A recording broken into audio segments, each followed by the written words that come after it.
estar participando de esta conferencia, así que estamos prestos y atentos para un poco aprender de lo que nos depara esta pandemia COVID-19, ¿verdad? Estos escenarios, como bien lo dice el nombre, los escenarios de transición, las perspectivas económicas, que parece un horizonte bastante complicado y bueno, así que necesitamos una luz en el camino, por lo menos alguna orientación al respecto y sabido de tu experiencia en este tema, así que estamos muy atentos a lo que hoy podamos escuchar y aprender.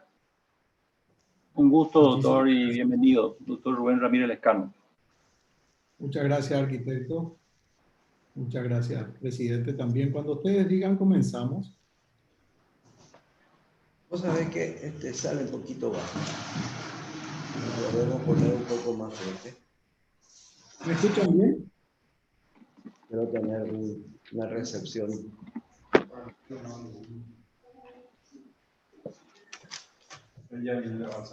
Voy a levantar un poco el volumen, doctor. Correcto. ¿Qué hora tenés?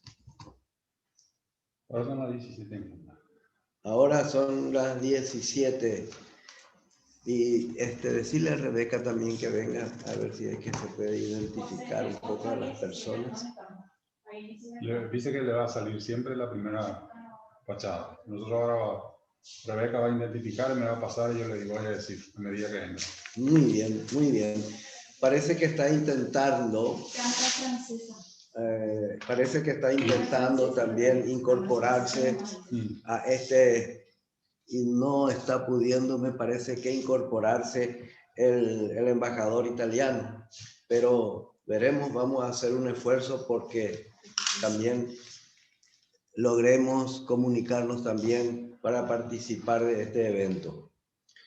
De cualquier manera, no quisiera prorrogar el inicio, así que creo que la gente está ya en comunicación, así que mi querido Rubén, antes que nada quisiera agradecerte muy especialmente por esta actividad que estamos cumpliendo, que es uno de los objetivos de nuestra Cámara.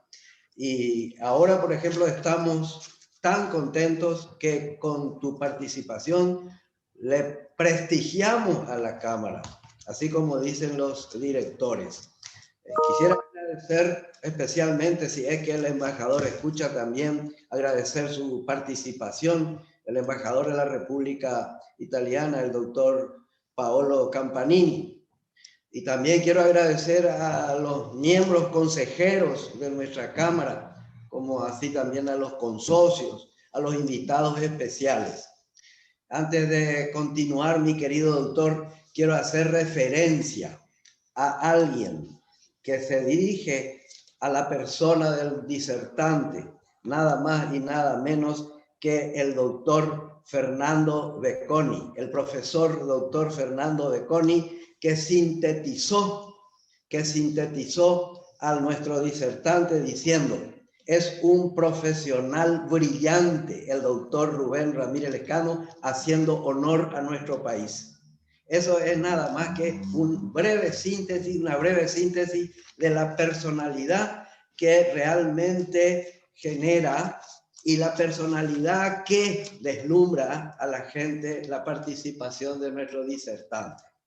Lo que ocurre, mi querido doctor, es que yo querría, sin más, leer a la gente que está ansiosa de escucharte una breve síntesis de tu currículum. Es un currículum tremendamente interesante y veo que las perlas que se desprenden del mismo hablan a las claras de la personalidad del mismo.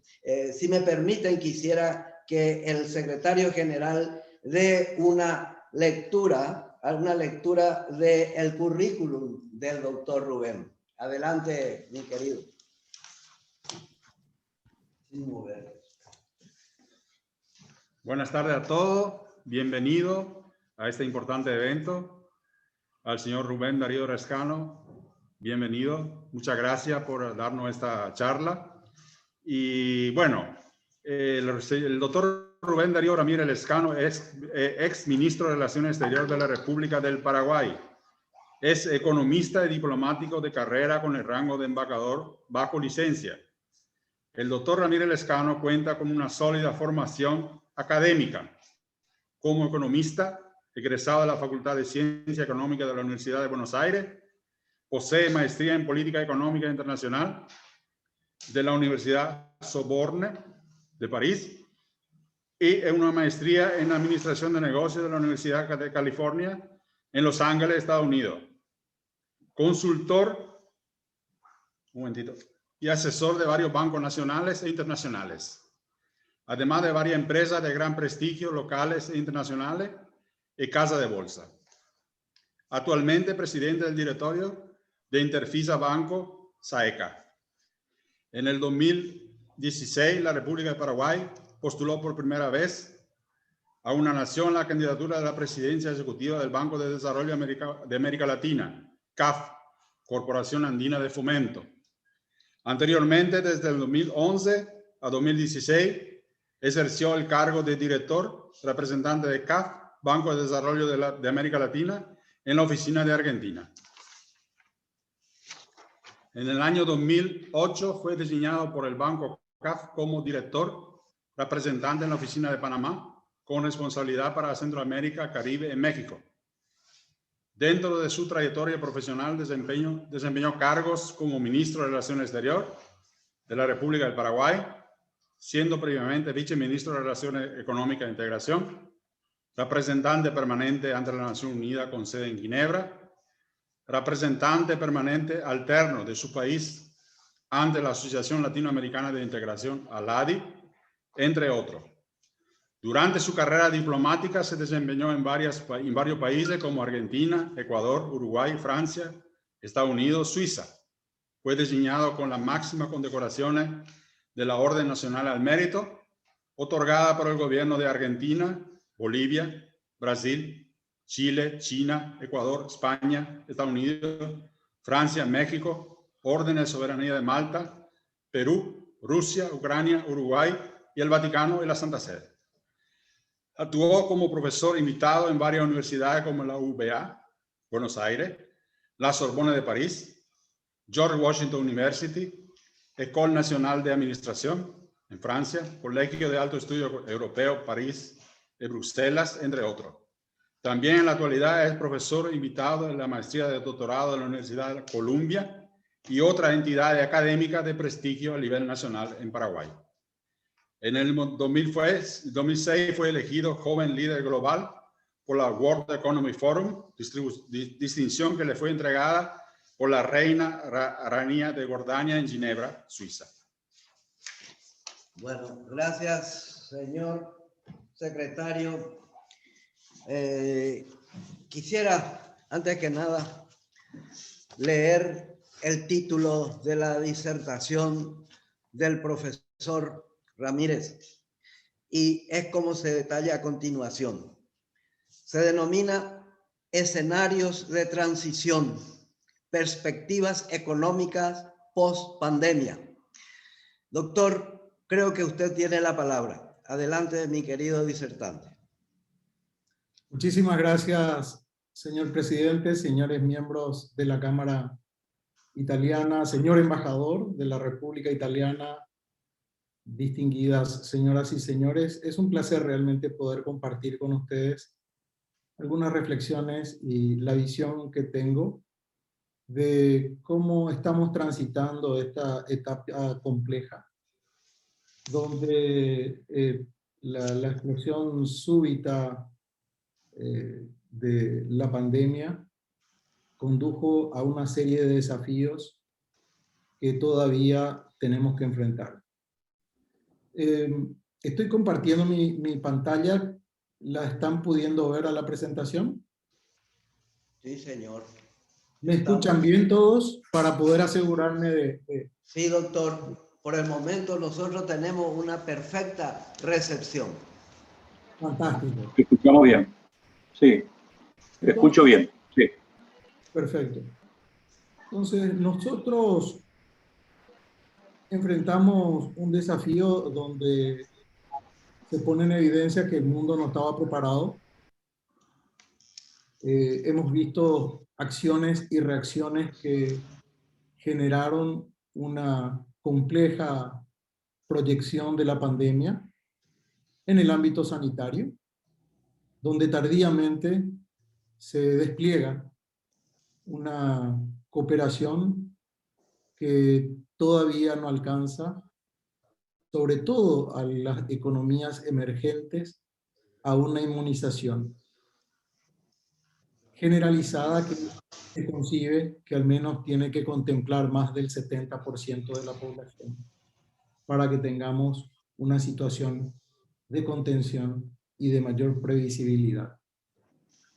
El mundo no estaba preparado tampoco porque el impacto que tuvo a nivel de economía y de vidas, y que sigue teniendo, puso en evidencia la limitada capacidad del Estado en responder, no solamente del mundo en desarrollo, sino que a nivel global, a los distintos escenarios que planteó esta pandemia. Por ello, nosotros señalamos que es necesario construir una cooperación mucho más inteligente. Hemos visto que Paraguay, por ejemplo, pudo sobrellevar una etapa difícil y ahora completando un mejor perfil de inmunización a través de las donaciones, pero que también afloró todas las limitaciones estructurales de un Estado que no tenía condición, a pesar de contar con los recursos económicos para poder enfrentar este desafío de la pandemia.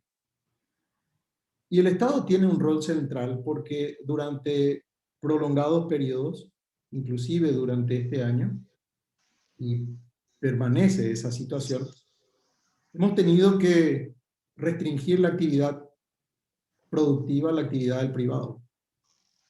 Y esas restricciones tuvieron un impacto gigantesco, que lo vamos a ver durante esta proyección. Entonces, el rol central del Estado sigue activo. Hay países que han prohibido la movilización ciudadana, tanto en Europa, en el Asia, como en nuestro continente, donde el Estado sigue teniendo un rol fundamental en el que la restricción de la libre circulación, movilización, impacta por una parte, pero también las necesidades estructurales de ofrecer más salud también impactan. El año 2019,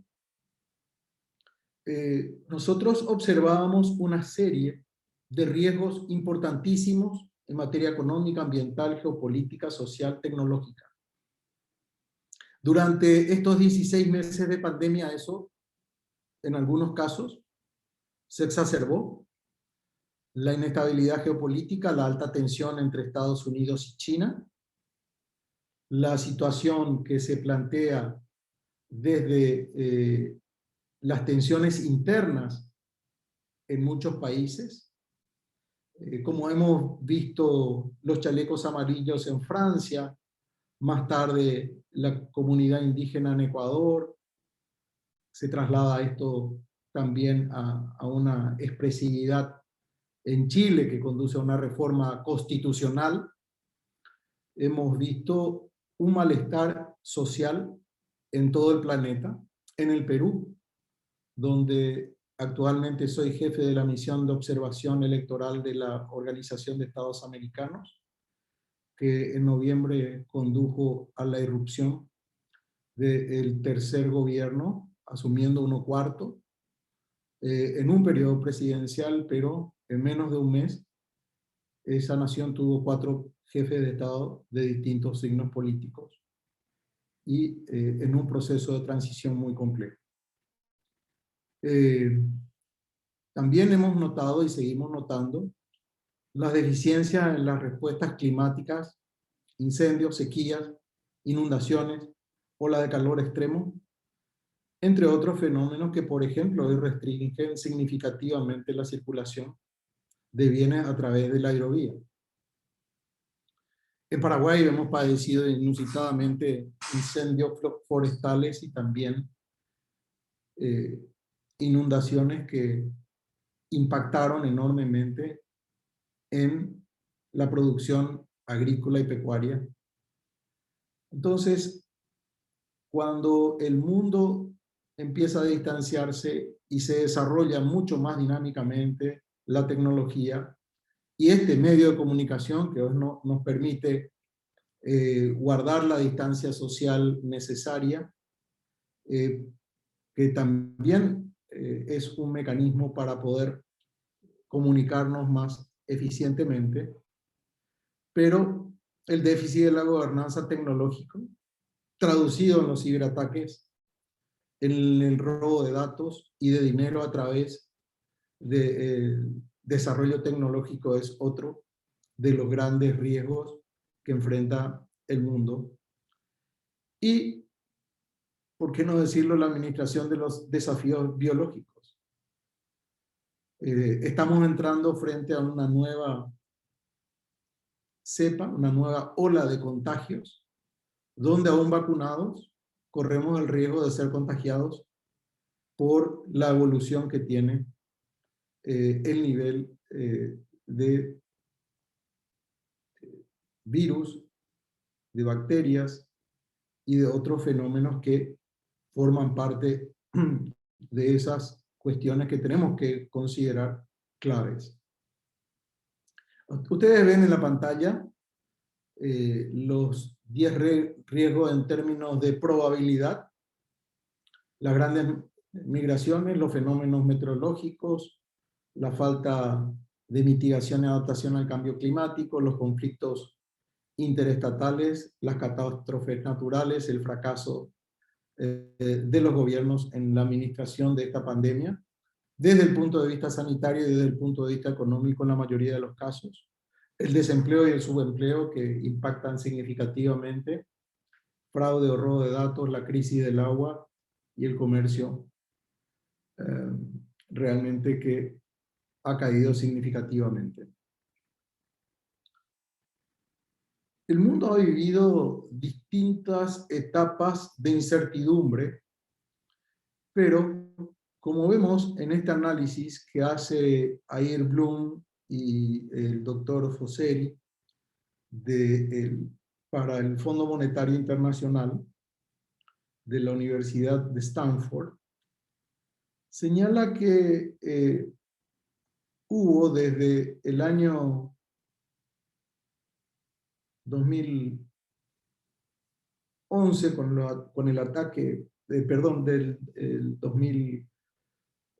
año 2000 con el ataque del 11 de septiembre a las Torres Gemelas en Nueva York, el brote de SARS, vemos la concentración financiera del crédito, la crisis europea, el precipicio fiscal en Estados Unidos y la crisis de deuda soberana en Europa, el Brexit, hemos visto las elecciones presidenciales en Estados Unidos, pero aun cuando las tensiones comerciales entre China y Estados Unidos han sido y siguen siendo impactantes, el coronavirus superó todos esos niveles de incertidumbre y siguen sosteniendo un nivel de incertidumbre bastante elevado que podemos ver en promedio, a pesar de la evolución de la vacunación, particularmente masivamente en los países desarrollados. Y esto planteó una discusión clave en la gobernanza de un mundo en cambio vertiginoso. El problema de la gobernabilidad o gobernanza de la globalización es un verdadero desafío para la clase política tanto de los países como de la diplomacia internacional. tenemos crisis de carácter financiero. Las discusiones que hay respecto de mayor o menor administración de los flujos internacionales y movilidad del capital, que se debaten a nivel de los organismos financieros multilaterales como el Fondo Monetario Internacional, el Banco Mundial, el Banco Interamericano de Desarrollo, el Banco Europeo, el mismo Banco de Desarrollo para América Latina, que acaba de elegir un nuevo presidente de Colombia con un vicepresidente de Argentina. Pero son todos sistemas en proceso de cambio y de reestructuración. Y si funciona en el área financiera un proceso de cambio que no termina de concretarse, también lo vemos en el ámbito comercial con la Organización Mundial del Comercio, donde se ha paralizado la ronda hoja de negociaciones para liberalizar y hacer más fluido el comercio internacional. Pero también lo vemos en el ámbito político, con la reforma de la Carta de Naciones Unidas que lleva más de 20 años de discusión. Entonces, cuando hemos visto de que el mundo entra en un nivel de ralentización de la movilidad comercial internacional, de la entrega de productos por la necesaria medida de distanciamiento social para evitar los contagios, empieza a plantearse, wow, ¿podemos realmente prescindir de la globalización? Yo creo que no. Yo creo que la globalización es un hecho que se está instalado, más allá de que durante el gobierno de Trump se ha desatado la participación de Estados Unidos en la Organización Mundial del Comercio, en la Organización Mundial para la Salud, OMS, y ha planteado la salida a otros organismos internacionales como las cuestiones de migraciones, la OIM. Realmente los estados, de manera individual, no van a poder resolver las situaciones de provisión de materia prima de producción, tanto en la alimentación, que es lo básico, como en las materias primas minerales, energéticas, y de entrega de productos terminados. Realmente, si cada país quisiera producir un teléfono inteligente, un smartphone, podría hacerlo. Muchos países desarrollados tienen la tecnología absolutamente para hacerlo, pero los chips, los superconductores son mucho más baratos en los países del Asia, principalmente China, que producirlo en un país que tiene el conocimiento, la tecnología y la capacidad del talento humano como Italia, pero hacerlo en uno de estos países tendría un costo triplicado de lo que sale hoy el producto que procede de China con marca de Estados Unidos. Entonces, sucede eso con la industria automotriz. Hemos visto el impacto que tuvo por primera vez en la historia desde la creación del WTI y del Brent como referencia del petróleo mundial, tuvo precios negativos, es decir, el mundo estaba dispuesto a pagar para entregar el petróleo porque el sistema de bodegaje y navegación fue totalmente colapsado. Y evidentemente el mundo, como estaba encerrado, nos encerramos todos en nuestras casas, no hubo demanda ni consumo de este producto energético tan importante que es el combustible. Entonces, la economía mundial está tan entrelazada y los países son tan interdependientes que la ruptura de un solo vínculo en la cadena es insuficiente para que se pueda desarmar la globalización, o es suficiente para que se desencadene un colapso. Las consecuencias más evidentes del impacto sanitario ha sido en que la oferta y la demanda se ha paralizado. El comercio local e internacional realmente tuvo un colapso sustantivo. El crecimiento negativo del mundo fue evidente. Y el impacto sobre la economía de las familias y de las personas, de las empresas, e inclusive hemos visto en las economías de los países fue significativo. Y esto trajo aparejado también un impacto fiscal sustantivo en materia fiscal, no solamente por la falta de actividad económica o un crecimiento negativo de la economía, una menor recaudación, sino que una mayor demanda del gasto público para ayornar al Estado en los déficits del sistema de en los déficits de los sistemas de salud, en los déficits del sistema de distribución y de producción que necesariamente tenían que abordarse por ser indispensables, como la alimentación, entre otros. Y esto también lleva aparejado el nivel de desempleo, que realmente afecta y sigue afectando a prácticamente todas las generaciones, pero principal y particularmente a los jóvenes, a las mujeres y al sector informal de la economía. Y también en materia financiera, que redirecciona todos los esfuerzos para poder generar condiciones de solvencia en las empresas, en el flujo de capital, de movilidad de estos capitales. Hemos visto que nuestro país atravesó durante esta época un sobrestock de monedas en dólares en efectivo, que también genera un impacto económico sustantivo, y esto pasó prácticamente en la mayoría de los países del mundo.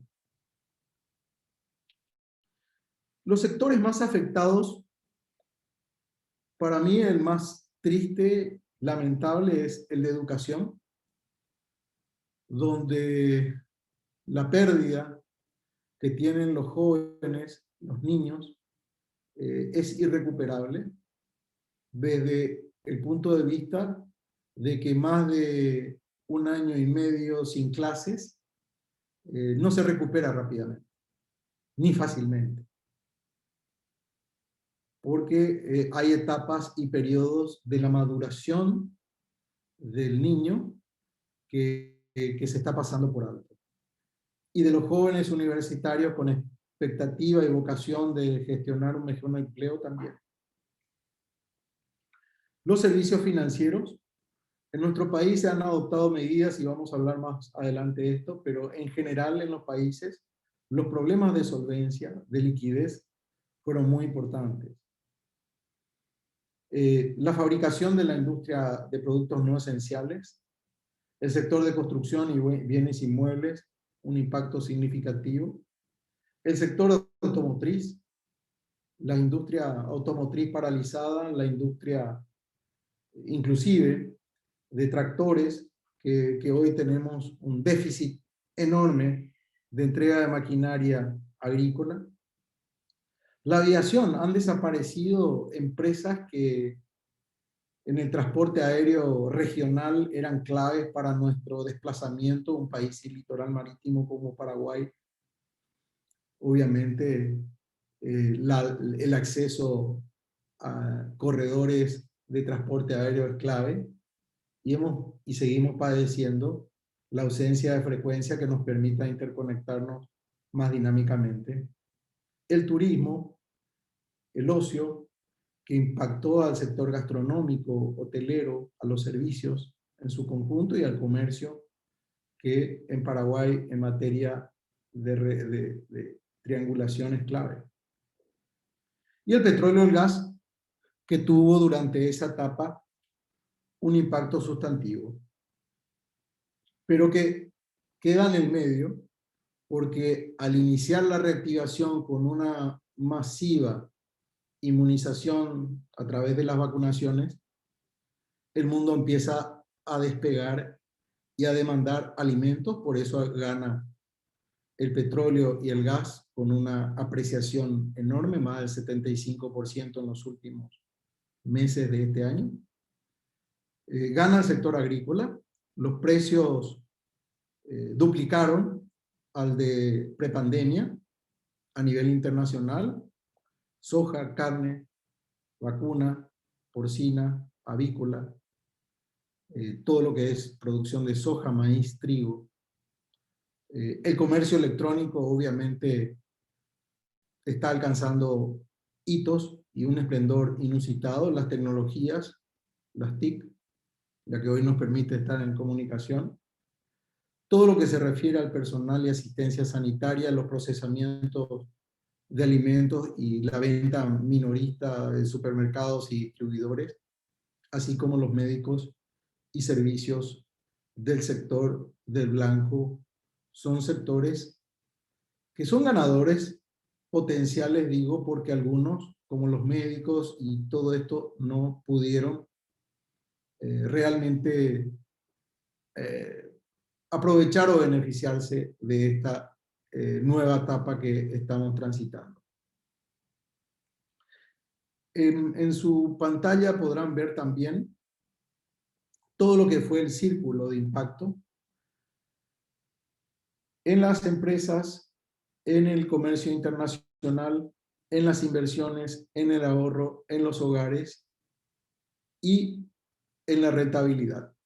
La característica es que se demanda cada vez más una mejor y más eficiente calidad del gasto público para que se invierta adecuadamente los recursos que empiezan a producirse. El mundo ha tomado una serie de medidas en este periodo,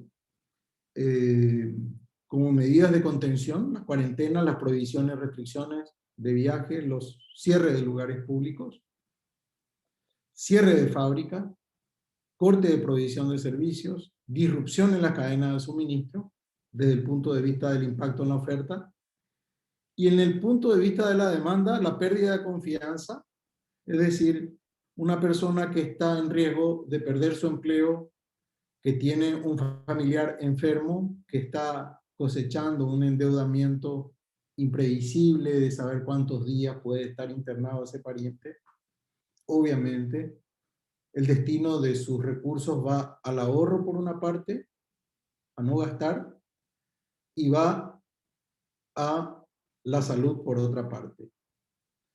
Se han cancelado los viajes de negocio y turismo. Antes de empezar estábamos discutiendo con el grupo qué complejo es no poder asistir personalmente a las ferias comerciales internacionales, a las conferencias internacionales, donde esta manera resuelve, pero es insuficiente porque los seres humanos estamos acostumbrados a vernos personalmente, a tocarnos, a cumplir con todo el impacto de los sentidos. La educación y los servicios de entretenimiento son otro de los grandes efectos que tiene sobre la demanda. Las políticas públicas que respondieron fueron en las personas el incremento de recursos al sector salud, no todos bien invertidos ni efectivamente invertidos, las transferencias temporales en efectivo a hogares vulnerables. En Paraguay se desarrolló el Ñangarecó, el Pitubó, los fondos del IPS, y se está construyendo un seguro de desempleo a raíz de la exposición que tiene esta explosión del coronavirus sobre los déficits de la gobernanza y gobernabilidad y de la calidad de políticas públicas. La expansión de los esquemas de trabajo a corto plazo. En muchos países redujeron el tiempo horario y de producción por consecuencia. En las empresas fue expandir liquidez y crédito, retrasar el pago de impuestos para los sectores más afectados, la reducción de los atrasos del sector público a las empresas, Y desde la política macro, la expansión de la liquidez de los bancos, la garantización de respuesta política monetaria a las condiciones extremas del mercado. Tuvimos tasa de índice de precio al consumidor negativas durante el año pasado por la falta de consumo justamente. Y el impulso a la inversión pública y el trabajo para seguir generando una movilidad de recursos. En porcentaje del PIB a nivel de nuestra región, las inversiones fueron sustantivas. Paraguay está en el sexto o séptimo lugar en América Latina y el Caribe en inversión, en esfuerzo. 1.600 millones de dólares de recursos extrapresupuestarios, 2.500 millones de dólares de endeudamiento internacional que eleva nuestro nivel de deuda a signos alarmantes que supera el 35% del Producto Interno Bruto, que es el límite de lo recomendable por la capacidad de repago que hay. Y esto nos deja un espacio muy poco elástico para poder afrontar todavía lo que queda de la pandemia. Decía el impacto que tuvo a nivel de trabajo. En todo nuestro continente más de 191 millones de pérdida de empleos, 149 en América Latina y el Caribe, 97 millones en América del Sur. En Paraguay en particular, hemos perdido 350.000 empleos formales, de acuerdo con datos del Ministerio de Trabajo. Y esto genera un impacto enorme sobre la pobreza, donde realmente la extrema pobreza vuelve a aparecer en Paraguay, estaba en ratios negativos, y toda la lucha contra la pobreza extrema,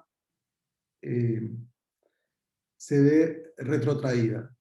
Estos datos que responden al análisis del Banco Mundial, que son del 2019, están ahora en 22% en Paraguay. Entonces, tenemos un crecimiento significativo de la pobreza. De acuerdo con la CEPAL, la pandemia arroja más de 40 millones de pobres, 12 millones de personas en extrema pobreza en la región. Otro impacto que vamos a ver es el de la inflación. Desde que Estados Unidos, Europa, es decir, los países desarrollados en su conjunto, en el Asia también, empiezan a vacunar y empieza a reactivarse la economía, el mundo empieza a consumir mucho más. Y al consumir mucho más, pero no se habilita plenamente la producción, es decir, la oferta, hace que los precios de todos los commodities agroalimentarios, minerales, energéticos, pero también de la industria, empiecen a subir. En el último informe de esta semana de la Reserva Federal y del Tesoro de Estados Unidos, daban cuenta de una inflación sorpresiva desde el punto de vista de que superó todas las expectativas que se tenían y consecuentemente con las grandes emisiones que hace Estados Unidos, estamos hablando de 190.000 millones de dólares que en los dos gobiernos de Trump y Biden en su inicio pusieron en el mercado para que la economía no se cayera. Hoy día la gente que ahorró empieza a gastar, empieza a salir, empieza a consumir y por lo tanto esto presiona sobre el precio del petróleo, además de las discusiones que hay en la OPEP, y evidentemente es otra de las cuestiones claves. Si vemos la inflación a nivel de la región y el mundo, Brasil está en lo que es alimentación y bebidas en 12.5%, es decir, la canasta, y el índice de precios está en 8.1% al mes de mayo. Esto es a nivel anual. Argentina está en el 47%. Chile está en el 3.6%. Uruguay en el 6.6%. Estados Unidos superó el récord del 5%. Europa superó el 2%. Alemania está en 2.5% y China 1.3%, lo cual es enorme para un mercado tan grande. En la última reunión de abril, el Fondo Monetario revisó la proyección de crecimiento nuevamente con los distintos impactos y flujos u olas de contagios del COVID-19 a la baja. La economía mundial crecería un 6%, impulsado principalmente por Estados Unidos y China, durante este año y 4.4% el año próximo. Se ha previsto un 5.1% para las economías avanzadas y un 3.6% para el año 22. Y para las economías en desarrollo, que somos grandes exportadores de commodities, por los precios elevados de estos 6.7 y 5 puntos respectivamente. Entonces vemos que Estados Unidos va a crecer a tasas chinas, 6.4%. Asia va a superar el promedio del 6% de los últimos años, a 8.6%.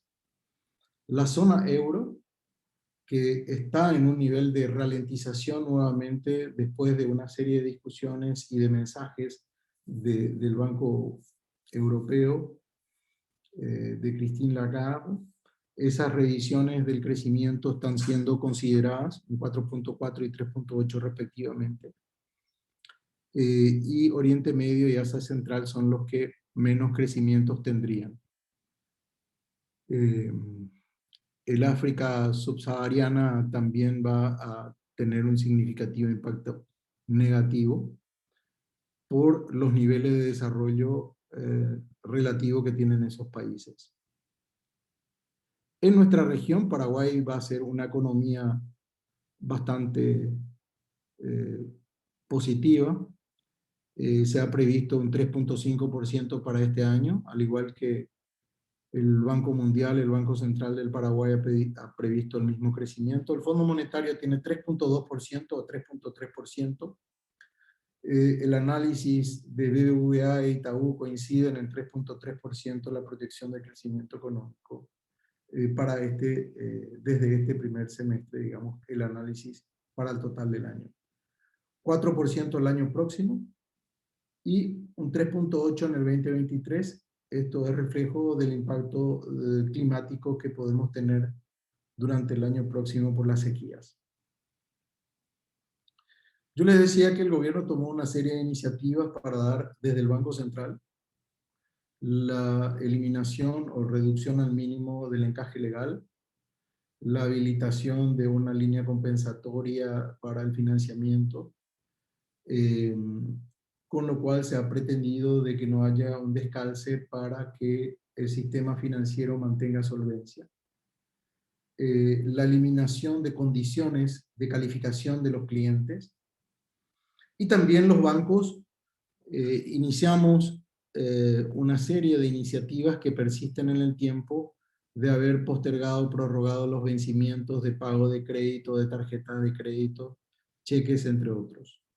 El Ministerio de Hacienda puso en el sistema a través de AFD y el FOGAPI recursos de financiamiento que tienen un impacto positivo en el área de construcción, en las pymes, MIPYMES, pero es insuficiente. Así como los programas Ñangareco y Putubo, que fueron fundamentales, pero desde mi perspectiva la crítica es que el subsidio se hubiese dado para el empleo y no solamente para el consumo, de manera que las empresas puedan sostener empleo de los más jóvenes, principalmente en los sectores con mayor impacto: gastronomía, hotelería, comercio, servicios. El Banco Nacional de Fomento, más que nunca, fue flexible en la aprobación del crédito, igual que el crédito agrícola de habilitación, entre otras medidas de carácter fiscal que fueron adoptadas para posponer el pago de IVA o fraccionar el pago de los mismos, o directamente eliminar estas aplicaciones fiscales en algunos de los casos. Entonces, de acuerdo con el Banco Central, el PIB cayó el año pasado 0.6%, después que inicialmente se previó una caída del 4%. La buena noticia es que el último trimestre fue muy significativo. Una inflación mayor que la del año pasado, de 3.8% previsto. Podemos inclusive superar esto, pero la tasa objetivo, como ven aquí, de la inflación es del 4%. Nuestras reservas internacionales superan los 10.164 millones de dólares. Nuestra deuda está en 12.500, 12.800, casi 13.000 millones en este momento. De manera que hay un músculo muy importante del Banco Central para intervenir cualquier oscilación cambiaria, cualquier perturbación que pueda haber desde el punto de vista tanto de la inflación como desde el punto de vista de oscilaciones cambiarias. Preocupa, la inflación interanual a junio es del 4.5%, de acuerdo a información oficial del BCP. La tasa de política monetaria, el 0.75%, que es la tasa de referencia, lo cual hace que los países tengan en este momento, y el sector empresarial tenga una tasa muy competitiva para poder abordar este problema, este momento de grandes problemas. Los indicadores financieros dan un nivel de solidez importante, la morosidad financiera creció, pero no a cifras no manejables. Un ratio complicado empieza a partir del 6%, estamos en 5.31%. La tasa usuraria está en 33%, ninguno de los bancos está aplicando ese tipo de tasas. Y en moneda extranjera 14.5%, y esa no es una tasa aplicable. Pero hemos visto de que nuestro Producto Interno Bruto en total cayó respecto de los 40.000 millones que tuvo en el 2015 o 2018, 17, perdón, o 18. Y eso es un desafío importante para justamente la lucha contra la pobreza. Vemos que vamos a tener una reactivación, una recuperación lenta y muy desigual. El sector primario tiene 1 millón de toneladas menos de producción en soja. Hay menor producción pecuaria, tanto en ganadería porcina como vacuna. El sector secundario y el terciario, industria y servicios, están complicados, con un crecimiento nada más que el 1.7 o 1.8. La recaudación del Estado, vamos a tener un déficit fiscal del 4% del PIB. La ley de responsabilidad fiscal apunta a 1.5%, y observamos que la convergencia es muy difícil, por lo menos hasta el 2023 va a ser muy difícil entrar en una convergencia donde podamos gastar exclusivamente lo que recaudamos. Hay una ilusión y una evasión del 40% del PIB paraguayo, y ese es el mayor desafío antes que subir impuestos, que es la peor receta que puede haber en una economía con la complejidad que tiene la nuestra. Esta presentación ustedes la disponen porque se la he enviado también a la Cámara por correo, de manera que la información está respaldada tanto por el Fondo Monetario, el Banco Mundial y el propio Banco Central del Paraguay. Nos preocupa, por ejemplo, de que tenemos tasas negativas de inflación, de índice de precio al consumidor, Es justamente lo que producimos como los productos agrícolas, y tenemos tasas muy elevadas como algunas cuestiones que no estamos importando. Entonces, ese efecto nos lleva a tener una tasa de inflación acumulada de este año en 1.5%, y 4.5% anual. El mes de junio fue muy alto, 0.4%,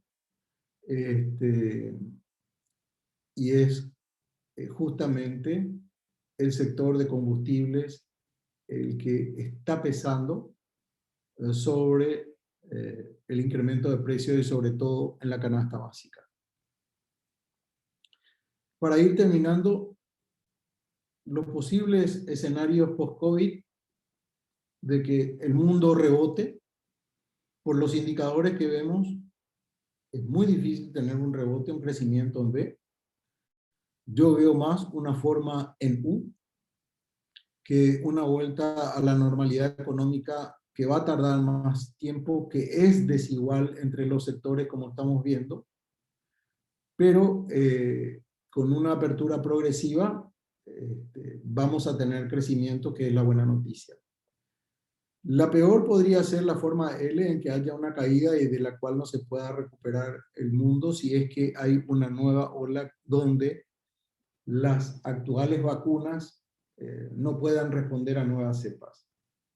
Y en forma de W se está dando en algunos países como Argentina, como la economía de Brasil, como la economía de los países centroamericanos, donde han tenido una caída, un incremento importante. Argentina va a crecer 6% este año más o menos, y vuelta a una caída con la segunda ola, para esperar un crecimiento más importante. Pero yo diría que nuestra expectativa desde el punto de vista del análisis económicos es un crecimiento en forma de U, más lento, más desigual, pero crecimiento. Entonces, un año marcado por pérdida de vida y medio de vida. 14.000 personas murieron en Paraguay. Me asustó en algún momento que ya no nos sorprendiera de que 100 personas murieran por día. Se ha perdido empleo y se ha perdido ingresos. En una familia, una persona que pierde empleo tiene un impacto enorme en toda la familia. Hay una disminución de la movilidad global por las decisiones que toman cada uno de los países. Hay tensiones socioeconómicas como la que estamos observando en muchos países. Pero hay noticias positivas. En primer lugar, el mundo ha desarrollado múltiples vacunas y están funcionando. Vemos que en la medida que se inmuniza la población, cae el nivel de impacto sobre la infraestructura sanitaria. Podemos contagiarnos quienes estamos vacunados, pero más difícilmente los síntomas son tan extremos. Nos vamos adaptando a la vida en pandemia. Las empresas, los mecanismos de protección, el cumplimiento del lavado de manos o la utilización de alcohol o gel, tapabocas, la medición de temperaturas, evitar el aglutinamiento, entre otros. Vislumbramos una lenta recuperación económica. El ritmo de la vacunación, por lo tanto, es determinante para la velocidad y previsibilidad económica, para que haya realmente una recuperación. La inestabilidad en la entrega de vacunas, sin saber si se va a poder inmunizar a los chicos desde los 18 años en adelante en esta segunda etapa, es todo un tema que afecta principalmente las previsiones económicas del consumo, del empleo y el estado de ánimo. Hay un PDVI generalizado que es importante considerar, el impacto de la inflación, del incremento de combustibles, la disminución de los ingresos en las familias o el desempleo, ha incrementado los niveles de delincuencia y del delito en general, y obviamente es uno de los grandes desafíos. Y por último, la magnitud de la política de respaldo es clave. El Estado, por eso decía al principio, es un gran responsable de lo que tiene que venir. Entonces, vamos recuperando la normalidad en términos relativos, y obviamente yo soy muy optimista, pero también muy responsable. Esto todavía tiene para mucho tiempo. Muchas gracias, quedo a disposición de ustedes, señores. Mi querido doctor Rubén, realmente me cabe más que felicitar y por sobre todas las cosas decir que estamos orgullosos de haber tenido un disertante por la enjundia de su exposición y que realmente va a sentir un verdadero impacto, no solamente entre los miembros y los socios y consocios de nuestra Cámara, sino que acá veo también que distintas cámaras binacionales se están haciendo eco y han escuchado sus palabras. Doctor, reitero mis felicitaciones y reitero el orgullo que sentimos de haber solicitado su concurso para este objetivo que se puso la Cámara. Quisiera preguntar al doctor Rubén si él podría responder algunas preguntas, si alguno de los participantes quisiera hacerlos. Con todo gusto, muchas gracias, escribano Ricciardi, presidente, muchas gracias por sus palabras y a disposición total de todos. Muy bien, consulto, doctor, si es que alguien quiere hacer alguna pregunta, y con toda la grandiosa exposición creo que va a tener que responder alguno. Entonces, veo si algunas personas quieren hacerse cargo de hacer alguna pregunta. Le veo ahí al arquitecto que parece que estuvo pidiendo la palabra. Gracias, señor presidente, y bueno, felicitaciones también al doctor Ramírez Lescano. Realmente un panorama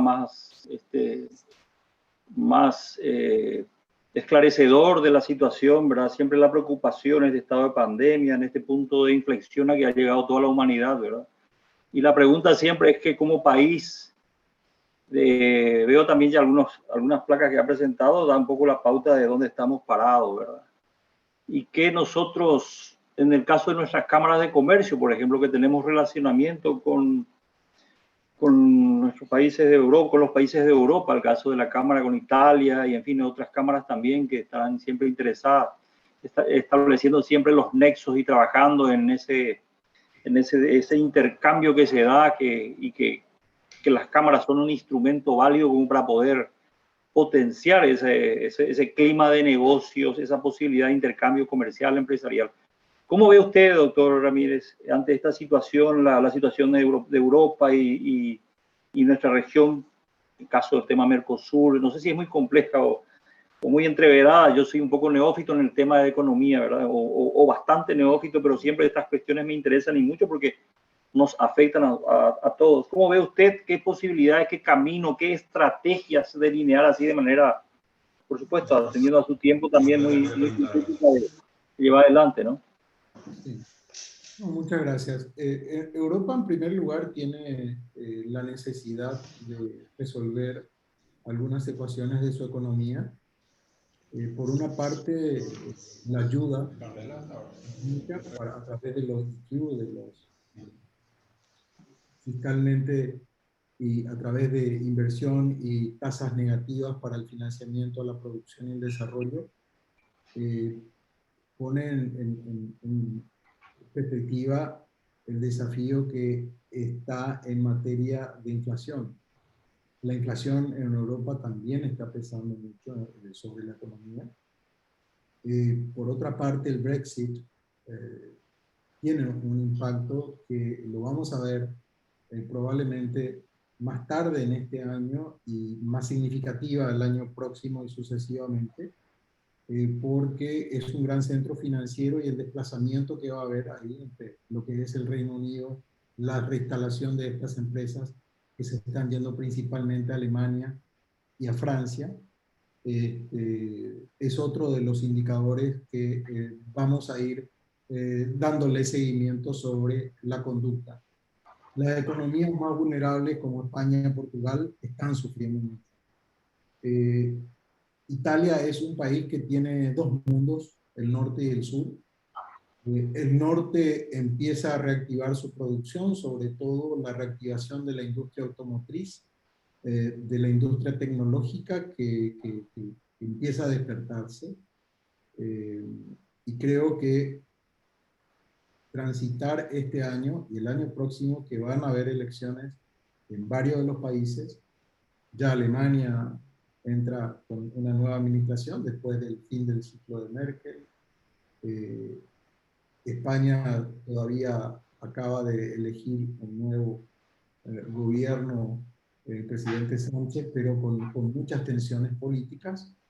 Francia tuvo recientemente elecciones regionales y se apresta para las elecciones presidenciales el año próximo. Es decir, hay que ver cómo se comporta desde el punto de vista político y desde el punto de vista de las prioridades de quienes ganen las elecciones y en ese contexto la administración de situaciones muy complejas. Los países que dependen significativamente del turismo, como Francia, como el sur de Italia, como España, estos países están en un muy complejo momento para determinar la apertura o no. Los países están adoptando medidas que no son inclusive constitucionales, como vemos que sucede acá en la Argentina, que no permite ingresar a sus ciudadanos.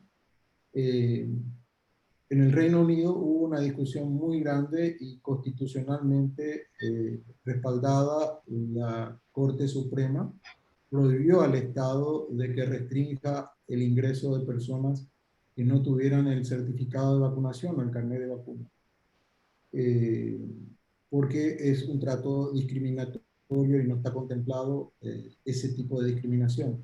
Francia acaba de aplicar esto, España está aplicando esto, de manera que es un tema entre la salud, la economía y las leyes, un equilibrio muy complejo de poder satisfacer y cumplir. Desde el punto de vista Mercosur, la Unión Europea, hace mucho ruido la decisión que acaba de adoptar Uruguay de ir por su parte intención de negociar, aunque no tenga un acuerdo de los países a nivel de consensos, y obviamente aquellos países que son más proteccionistas como Francia, Irlanda, Suecia, porque a ellos les va a afectar muchísimo el sector productivo agrícola, tienen los argumentos para dilatar una aprobación europea de este acuerdo, de este tratado, o para directamente no aprobarlo. El desafío del mundo es integrarse más. El mundo solo no va a poder salir de este. Hasta que nos inmunicemos todos, a nivel nacional, a nivel regional y a nivel global, todos estamos expuestos a condiciones y a dificultades que en la medida que se retarda la vacunación, va afectando en la mutación y en la sofisticación del virus, que ahora con esta variable delta, como la denominan los científicos, expone a una nueva situación donde tuvieron que retroceder países como Israel, como Reino Unido, inclusive Estados Unidos, en seguir promoviendo la utilización del tapabocas y el distanciamiento social y la reducción de eventos multitudinarios. Así que la incertidumbre que genera la enfermedad, el contagio y los efectos de la pandemia persisten.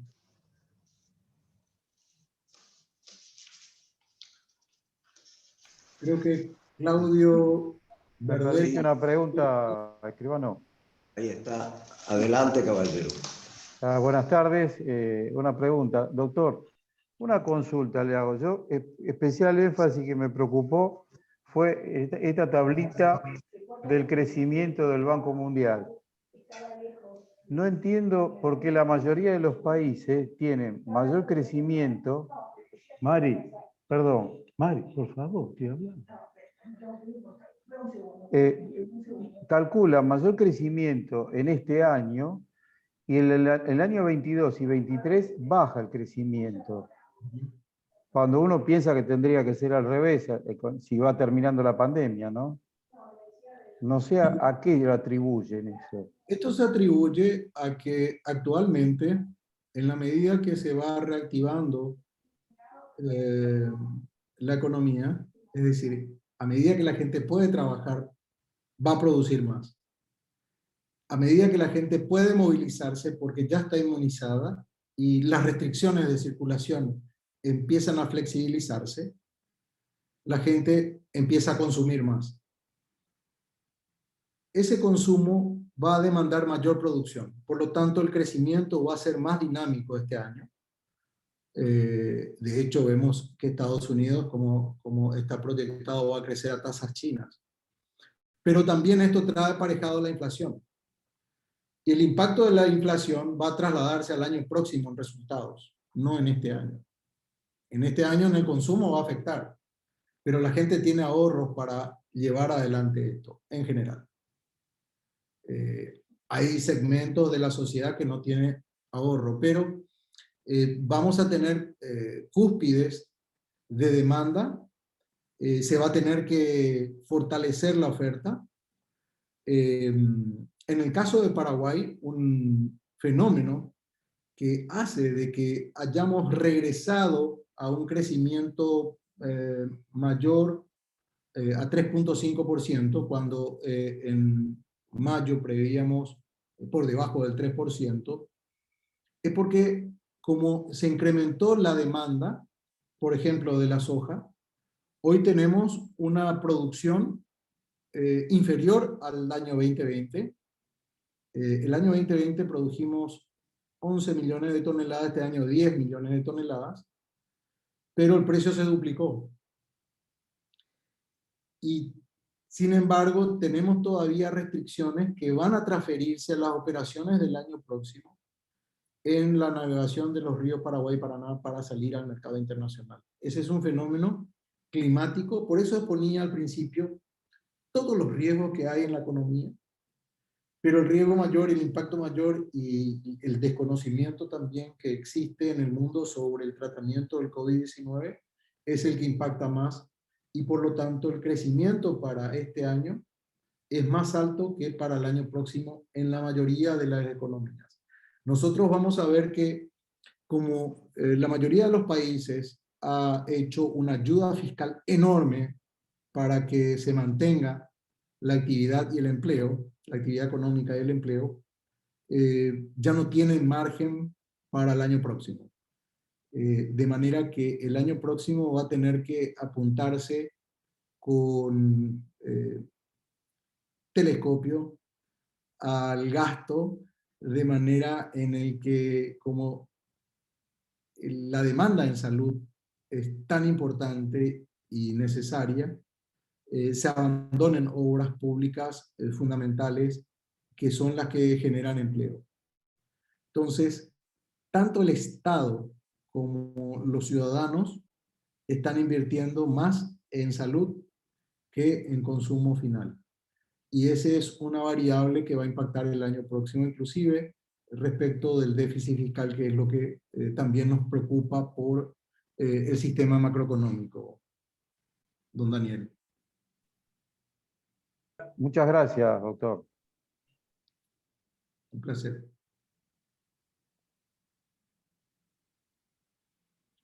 Creo que había una persona más pidiendo la palabra.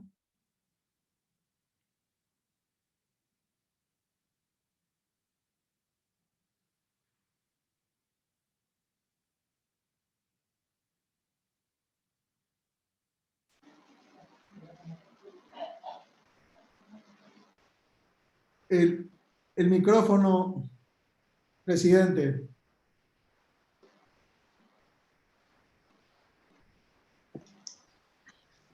Estaba viendo que estaban intentando hablar también, me parece que tenemos algún tipo de inconveniente. Claudio Varela, también la señora Carolina Soljancic estaba intentando, no sé si está todavía, y también María Ludesa Brunelli, si están.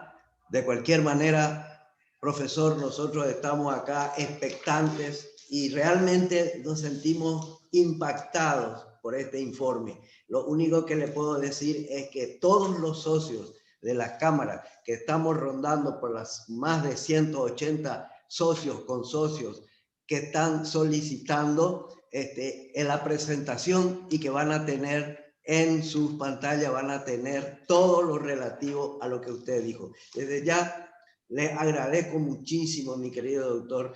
Hay acá llamados inclusive de felicitaciones por su trabajo. Nos sentimos sumamente orgullosos y ojalá que realmente la gente haya sacado provecho de esta enjundiosa información que usted ha brindado. Yo le felicito nuevamente, doctor, y espero que realmente esto sirva para mucha gente que está expectante de esto. Muy amable y no quiero tenerlo tanto tiempo. Yo sé que usted está muy ocupado, pero un momentito me están diciendo algo. ¿Qué me decían? Ah, acá inclusive está el arquitecto Bardella que quiere hablar con usted. Adelante, Claudio.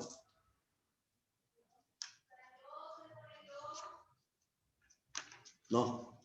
Bueno, parece que tenemos algún tipo de inconveniente porque veo que Osvaldo Ábalos Brunetti también estaba queriendo hacer algún tipo de preguntas. Pero de cualquier manera, doctor, todos van a tener la información que requieran en tiempo y forma. La Cámara croata también, que estaba representado acá por el arquitecto, estaba también. Y la Cámara francesa también estaba pidiendo algún tipo de información, que lo van a tener, pero de cualquier manera, desde ya, doctor, le agradezco muchísimo, por sobre todas las cosas, por la trascendencia que va a tener este tipo de trabajo. Yo nada más que le digo que quedamos en deuda con usted y lo vamos a hacer partícipe de las próximas sesiones que vamos a tener. No sé si vamos a tener la misma calidad que usted tiene, pero de cualquier manera le felicito nuevamente y ojalá que estemos siempre unidos.